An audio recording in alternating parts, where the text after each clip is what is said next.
What's up, YouTube? It's that time again to compare a smartphone camera to a $50,000 red weapon. Today, we're gonna be using the brand new out-of-the-box stock LG V30 without any external lenses or third-party apps. Now, the reason we're using this smartphone camera over others is because LG loaded the V30 with features that I have yet to see in a smartphone camera. So I wanted to see it in action stacked up against a cinema camera. So a couple unique features about the V30 that makes it stand out. First would be the f1.6 aperture lens. What that means is that it can shoot better in low light situations without getting too much noise in the image. It also has a 10-bit image sensor, which means it can capture a wider range of colors.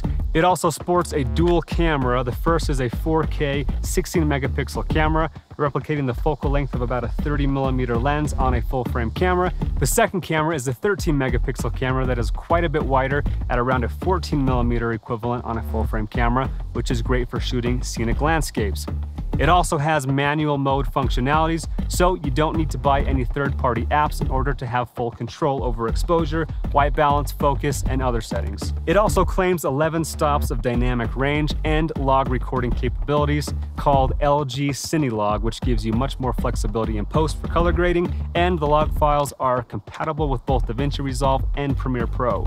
And because it shoots large 4K files, one thing I really like about this phone is it has the ability to add micro SD cards, so I can shoot all day long without running out of memory and easily transfer my footage to my computer. So there you have it, a lot of awesome features packed into this phone. But we are now going to replicate one of my favorite movie scenes, the longboarding scene from The Secret Life of Walter Mitty, with the V30 taped on top of my Red to compare the footage side by side so you can see how this phone camera stacks up to a cinema camera. And because I live in Utah, this will be the Utah version of the scene since we couldn't make it all the way out to Iceland, so here we go.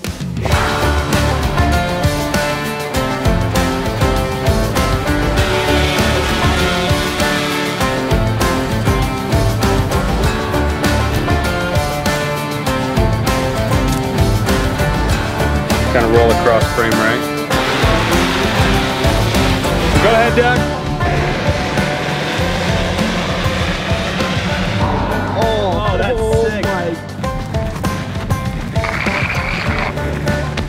One more time. I get so nervous. Nice. Yeah. Let's be honest, this kid is just a face. He's the athlete, he's the star. This is just a face. Yeah, go for it. Woo! Things are getting a little sketchy.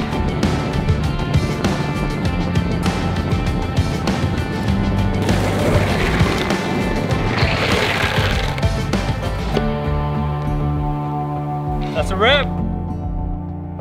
Now, before I show you the side-by-side comparison, here's the longboard scene shot entirely on the LG V30. Check it out.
Now, I'm sure a lot of you are going to complain about the fact that we use big expensive drones and stabilizers alongside the phone in order to get these shots. So I made sure to capture some of the shots using an affordable 3-axis gimbal.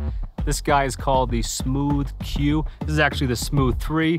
Smooth Q is a little brother you can get for about 140 bucks. So don't feel like you need expensive rigs to achieve the shots we got. Again, we only use those big rigs so you could compare the quality to the Red by having them on the exact same rig so you can compare them at the same time. So now let's take a look at the V30 footage side by side with the Red weapon footage and let me know how you think they compare.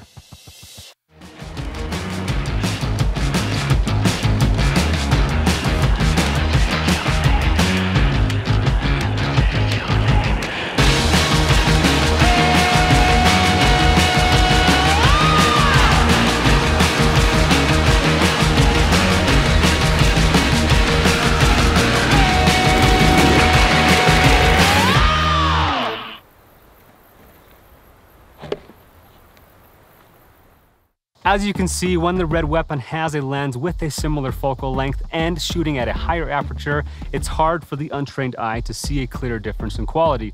Again, my point in doing these comparisons isn't to say that a phone is nearly as good as a cinema camera, but that if you know how to use the tools within your camera, you can create similarly stunning images to that of a cinema camera. And with the LG V30, it's easier than ever to shoot professional looking videos thanks to all the amazing tools and features built right into the camera. Specifically, something I really liked about shooting with the V30 is the manual focus that shows focus peaking so you can really get your focus spot on every time.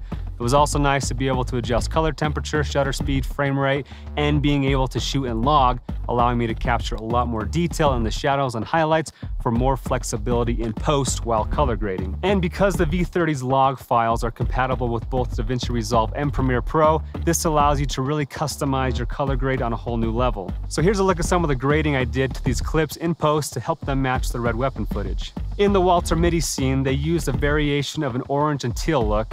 So I've used this M31 LUT from Color Grading Central to achieve a similar look. Like I've talked about in other videos, this teal and orange look is super popular in Hollywood films as it gives you color contrast, helping separate your subject from the background. I then go through and adjust the color temperature, exposure levels, RGB curve, then maybe add a little vignette, and that's about it. So that's it, nothing too fancy, pretty simple for anyone to achieve, and quite impressive that this smartphone footage can hold up that well to such a heavy color grade. Also, DaVinci Resolve actually has a free version of their software, so you don't even have to invest in editing software to pull off the same look in post. So there you have it. Personally, I was super impressed with the LG V30 and its camera capabilities, and it takes a lot for me to say that since I am a self-declared Apple fanboy, but LG really set the bar high on the smartphone camera by adding so many features that I have yet to see in any other smartphone. But that's all I've got. Hope you enjoyed this fun comparison. To learn more about the LG V30 and some of its more consumer-friendly features like the in-camera color grading presets, the point zoom, and their own video editing software all inside the phone. You can click here to check that out, but that's it. Thanks for watching. Don't forget to subscribe, and if you have any further questions, please let me know.